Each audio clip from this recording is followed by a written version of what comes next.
Hey guys, so last night I read Bringing Down the Duke. The first about 40%, I was really into the book. I was like, okay, honestly, I went into this book not thinking I was gonna like it. I don't really like historicals.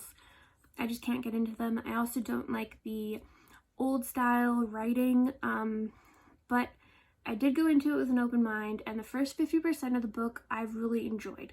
I liked the fact that he was like a billionaire and that he had, that he was a royal, and that it was like an enemies to lovers type thing. I liked that the characters were well developed. And then I read the last 50% of the book and it just completely fell flat for me. I found myself skimming the pages because I was just no longer interested in their story. I felt like it just started dragging on. I have no idea why this book was 432 pages long. It was really long. When I first heard about it, I was super excited about it. I was like, this is gonna be really good. And then I started watching reviews about it and people were saying that it was a historical, and that just kind of threw me off of it. I wasn't interested in it anymore. And then when Goodreads chose it, the second one, which was A Rogue of Their Own, I think is the second one, they chose that for the Goodreads Choice Awards of 2020. So I was like, okay, I'll try it. Like, obviously it's a good book. Lots of people are liking it. It had really high ratings on Goodreads. Fortunately, it just was not for me. But I really thought that I was going to like it going into it, and that 50%, up to that 50% mark, I thought that I was going to love it. And then, like I said, I just read the rest of it and I ended up hating it. Like, I rated it 2 out of 5 stars. The first half of the book, I was well onto rating it 4 stars. And then it just fell flat for me. I didn't like it, which is really unfortunate because I really wanted to. But yeah, I haven't decided what I'm going to read next. The book that I'm going to say I'm looking forward to the least is The Switch. It's not what I thought it was going to be. So interested to see how I think of that one when I'm done reading it. But I'm going to start another book, so when I'm done that one, I will update you guys with my thoughts that will hopefully be better than this one. Yeah. Hey guys, I just finished The Two Lives of Lydia Bird by Josie Silver. So this is now the second book that I have read from the Goodreads Choice Awards for 2020. Both of them are misses for me right now. So I'm not happy about this. The book that I just read is in no way a romance. It is about a woman that loses her husband and then is having difficulties grieving, which obvious. Her mother gets her doctor to give her sleeping pills because she's not sleeping, and so then every time she goes and takes one of these sleeping pills, she goes into this alternate universe dimension type thing where her husband is still alive and they're still getting married and still going down the same road that they were before he died. It's not a bad story, but it was very boring to me. It's not something that I would have normally picked up. I only read it because I really wanted to read all these Goodreads Choice Awards books, but that is not a romance. I also predicted the ending, so yeah, I don't know. Not excited about that book. I'm hoping that the rest of them are okay. These are the next books I'm gonna be reading. the Cupcake series by Bethany Lopez. These are not on the Goodreads Choice Awards, but I'm doing this read for my Book Ninjas group. This is our book club read, so we're reading the whole series. They're all fairly short, so they shouldn't take that long to read. I feel like if I started one now, I could probably finish it by the time I go to bed, and then maybe I can read another one or two tomorrow. So yeah, this is what I'm gonna read next. I love the colors of these books, and I'm super excited to read them. I'm not sure which one is first, but I know that I own them all, so that's okay. But yeah, after these ones, I will be going back into the Goodreads Choice Award reads. Hopefully there'll be some good ones in there, because so far the first two I've read have not been good. So here's hoping. Hey guys, I just finished reading Beach Read by Emily Henry.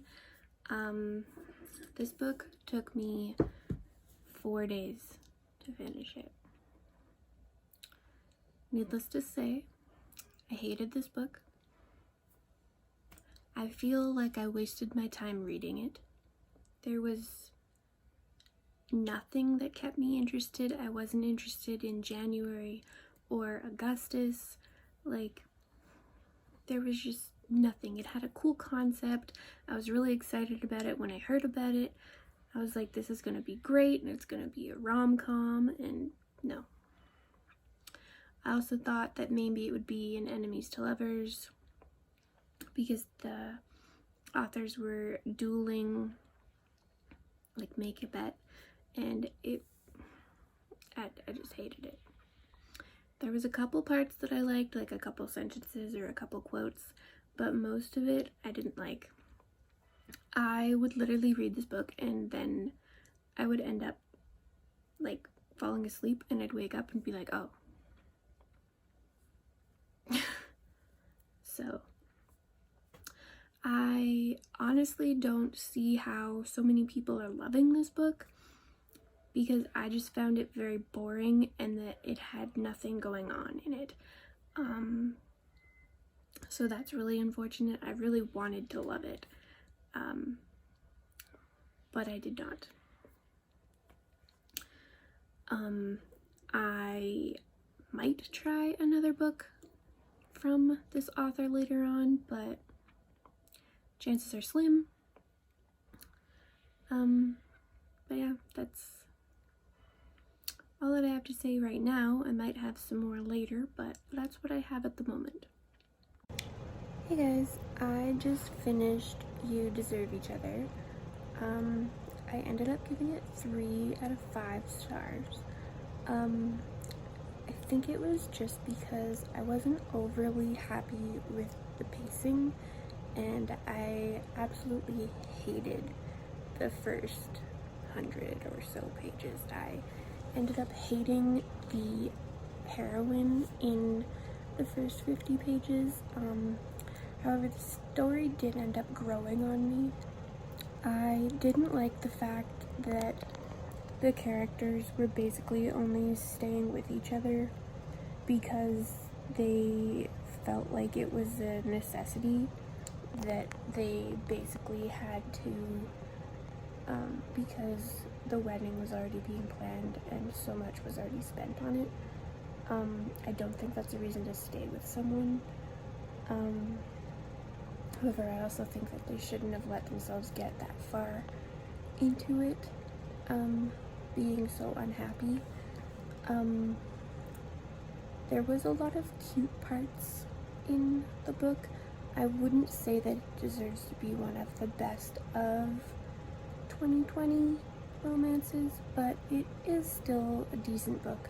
I just feel like it could have been done a little bit differently to make it better. But yeah. Hey guys, I just finished You Had Me at Hola by Alexis Darla.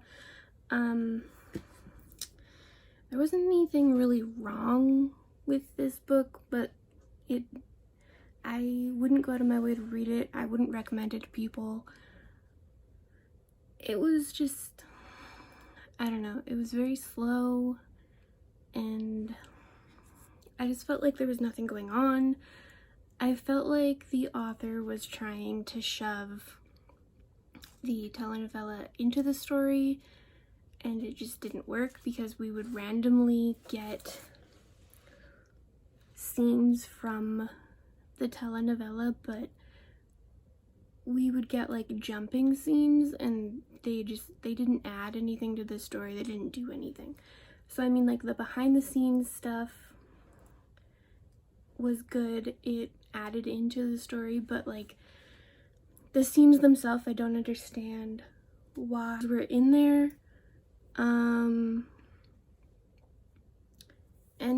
it just, it didn't do anything really. Like, I don't know, for me it didn't work. Maybe it's because this book was sold to me as Jane the Virgin fans will love it, and I feel like the only aspect that it had the same as Jane the Virgin was that they were both Latina-ish type, but there really wasn't anything there for me. Like, I mean, if you've seen Jane the Virgin, you know. If you've also read the book, you know. It is false advertising in my opinion, so maybe that's why I didn't like it. But I think I'm gonna have to give this book 2 out of 5 stars. It didn't do anything for me, so it's unfortunate. I wanted to like it. I was excited about it when I heard about it, but it just fell flat. Hey guys, so I just finished In 5 Years by Rebecca Cyril.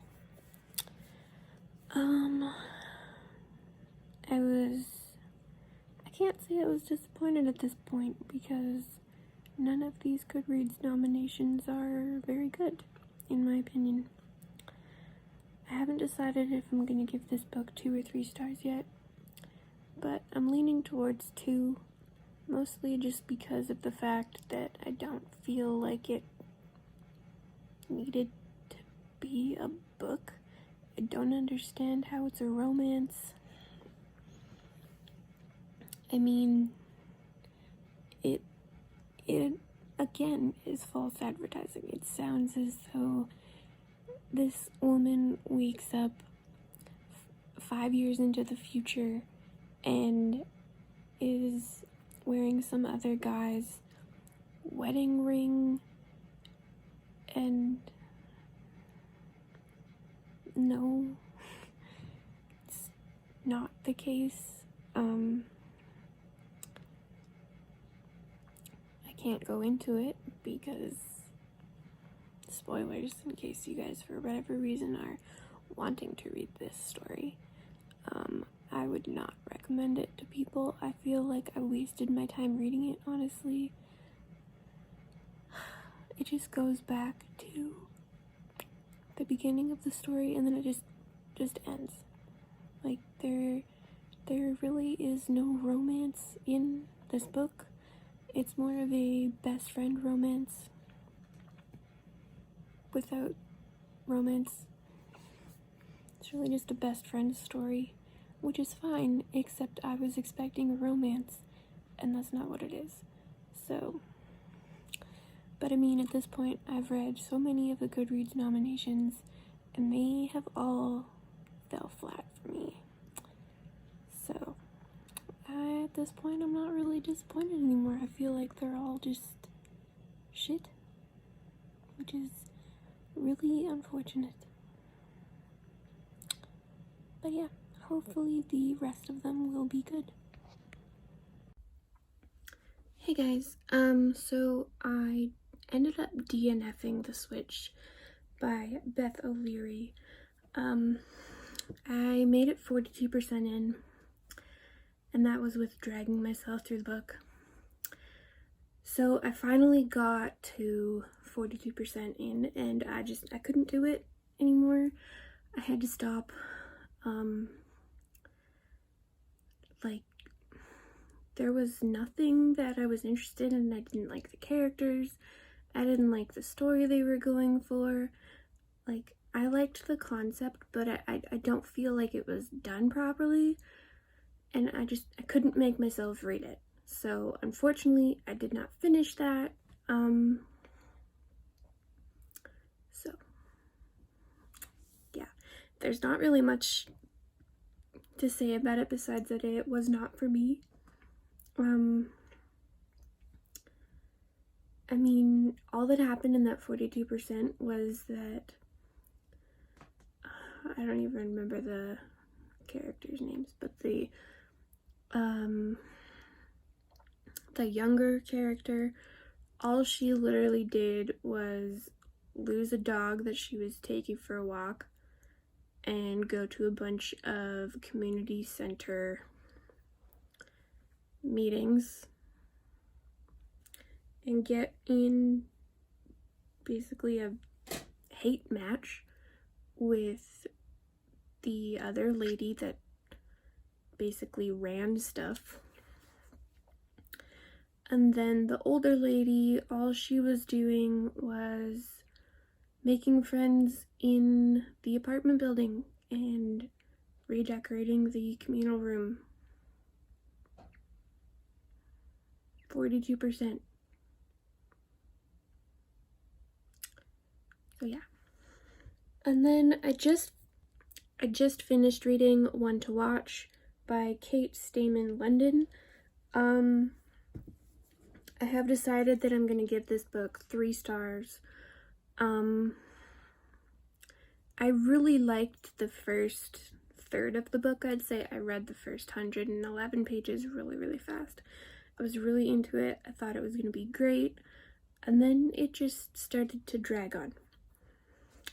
Did we really need to know every single outfit that she was wearing? I mean, the parts that I enjoyed the most were the newspaper clips, or like the interviews and like stuff like that. Like, I did enjoy seeing the reality TV show part. That was intriguing.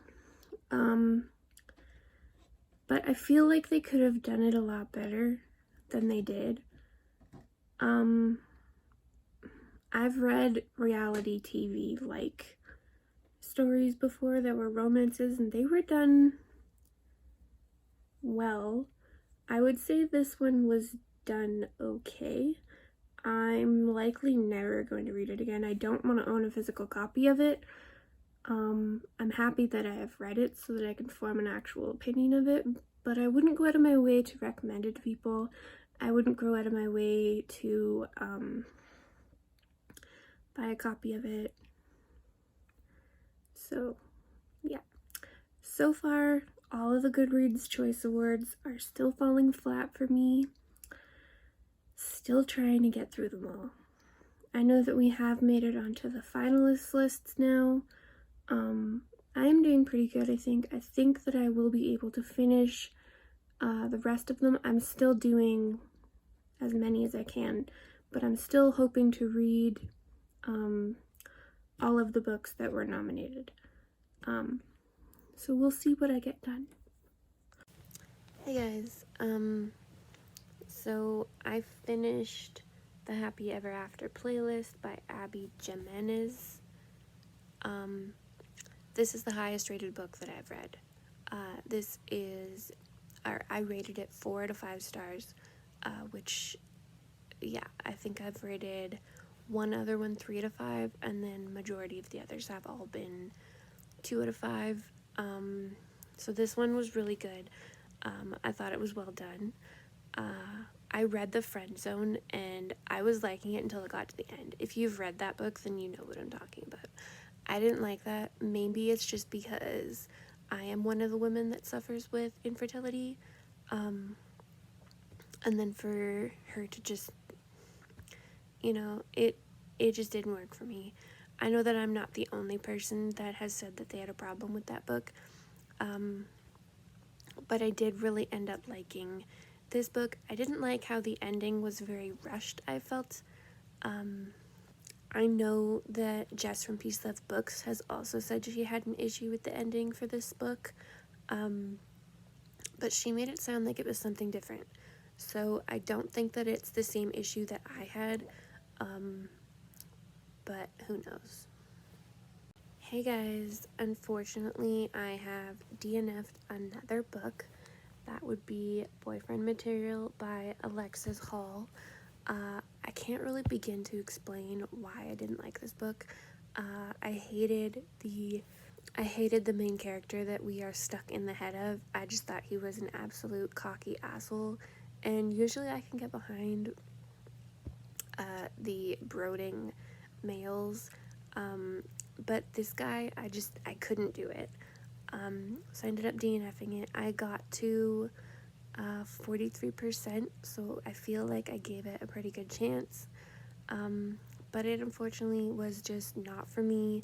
I couldn't even manage to push myself through it, which normally I can, but it just didn't work with this one.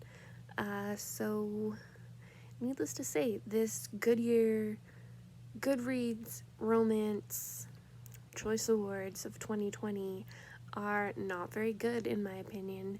I have so far found one book that I have enjoyed, and that's it. Hey guys, so I finished Something to Talk About by Meryl Welsner last night.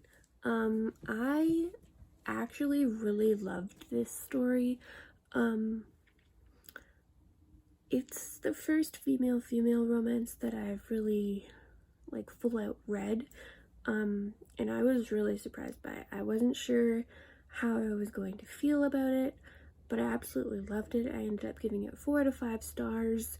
I just thought it was great. I feel like we could have had a little bit more sex in it, but that's just because of me. I like reading about sex in books, apparently. It's what I like. However, I did feel that the pacing was well done, the writing was well done. I had a connection to both characters. At times I hated them, at times I loved them. I was with them the entire ride. I absolutely loved it. I was rooting for them. I was even with their friends, and I'll be like, why aren't you together? I was just screaming at the book in my head. And I feel like if a story can do that, then it is just perfect. So yeah, I gave that book 4 to 5 stars. So that was my highest rated book so far. However, I just finished Sweet Temptation by Cora Riley, and oh my god. So out of all of these Goodreads Choice Awards books that I have read, that is the only one I have rated 5 out of 5 stars. It was amazing. I can't stop thinking about this book. I know that I literally just finished it half an hour ago, if not less, but I just feel like I need to talk to everybody about it. It was amazing. It's probably only my second mafia romance that I've read, and I think now I need to read all of them. I just absolutely loved this book. Going in, I wasn't sure how I was going to feel about it, because I didn't really know what it was about. I went into all of these books blind for the most part. I didn't really know what they were about. But then when I was talking to my friend about the next book I was reading, which was Sweet Temptation, I looked it up on Goodreads, and it said mafia and whatnot. It sounded really dark. So I was like, okay, I'm either going to love this book or I'm going to hate it. I am so happy that I ended up loving this book. Let me tell you, because I wasn't sure. Even the first 30 pages or so, I wasn't sure how to feel about it because of the fact that she wasn't 18 yet, and he was, I think, how old was he? 31 or something, which is a pretty big difference. They had a 13-year difference between them, which is fine. I feel as though the author managed to make it so that that wasn't such a big problem in the reader's mind.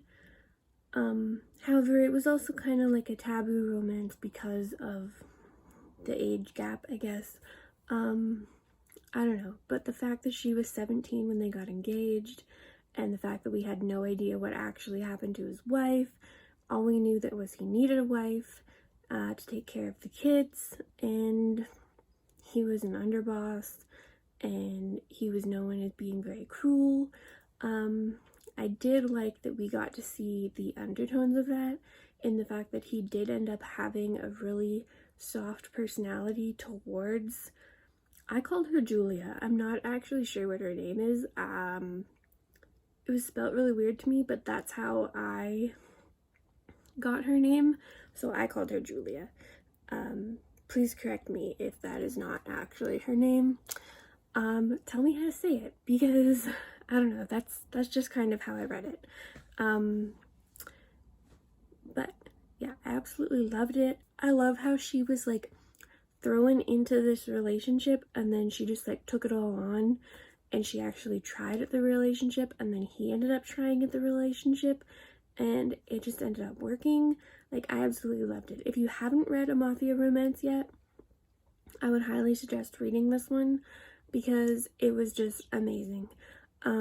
Even Nicolette from Falling Over Books read it, and she rated it 4 out of 5 stars, I think.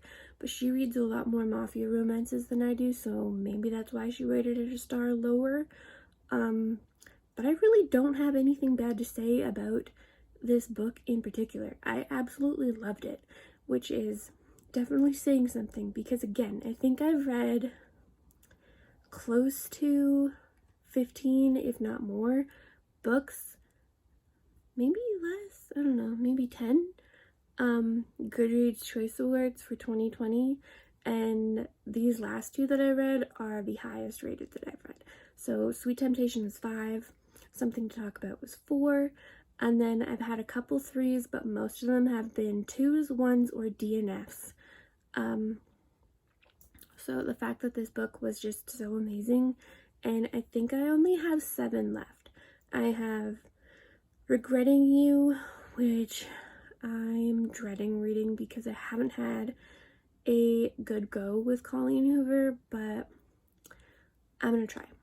I still have Take a Hint, Danny Brown, but I haven't read the first one, so I have to read that first. I also have Blood and Ash, which I have in paperback up there. Haven't read that yet.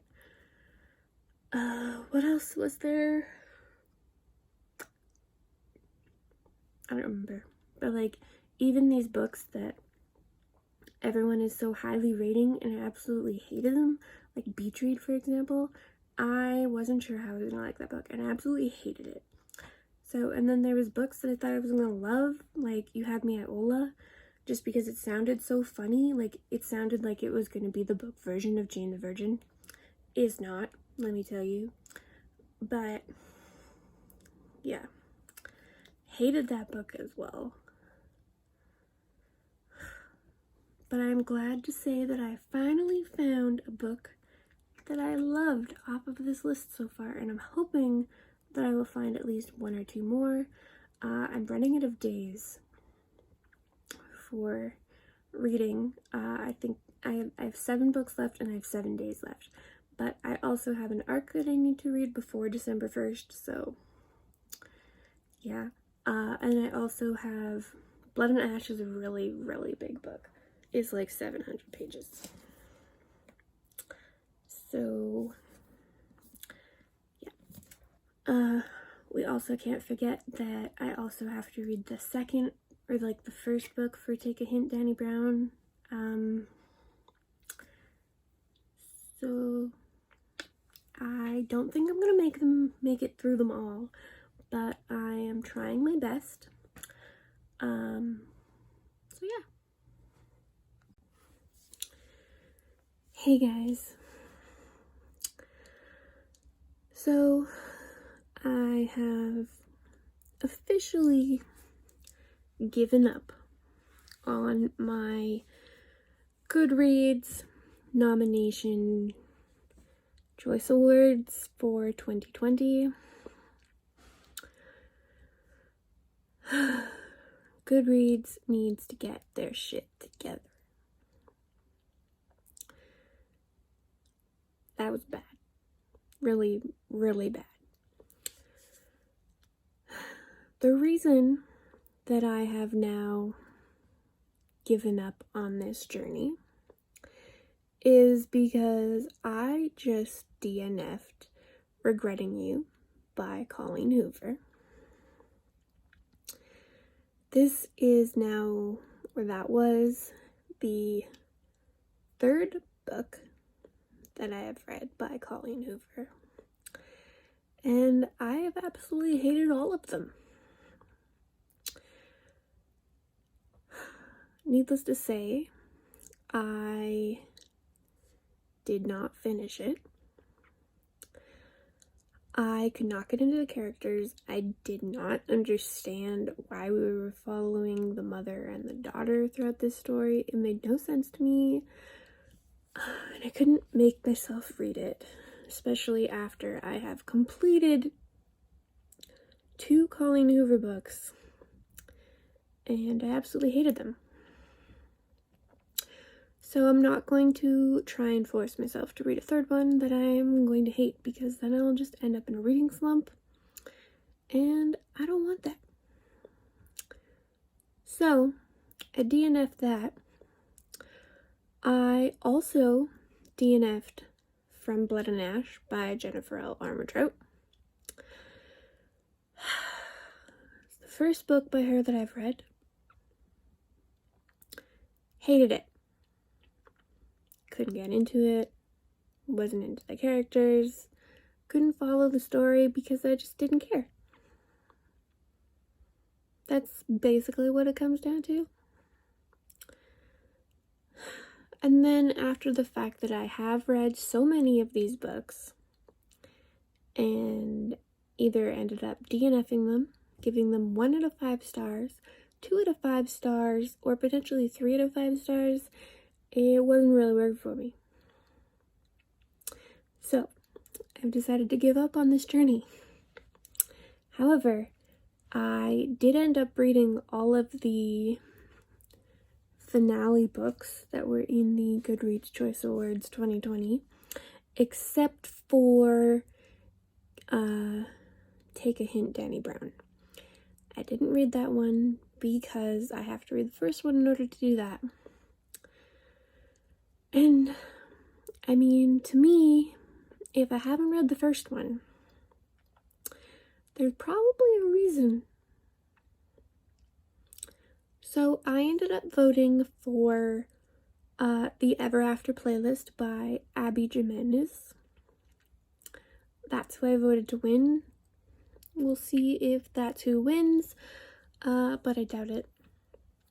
I have a feeling it's going to be Beach Read, which I gave 1 out of 5 stars, which I should have DNF'd because it was a waste of my time.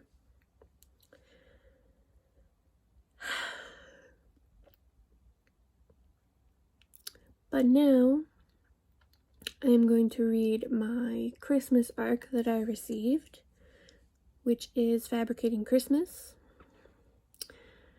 And, yeah. Thank you guys so much for watching. I hope you enjoyed my incredible journey of shitty books. Hopefully next year, Goodreads gets their shit together. But I doubt it. Yeah, I think that's pretty much all that I have to say on this subject. Thank you guys for sticking through with me until the end. Have a great night.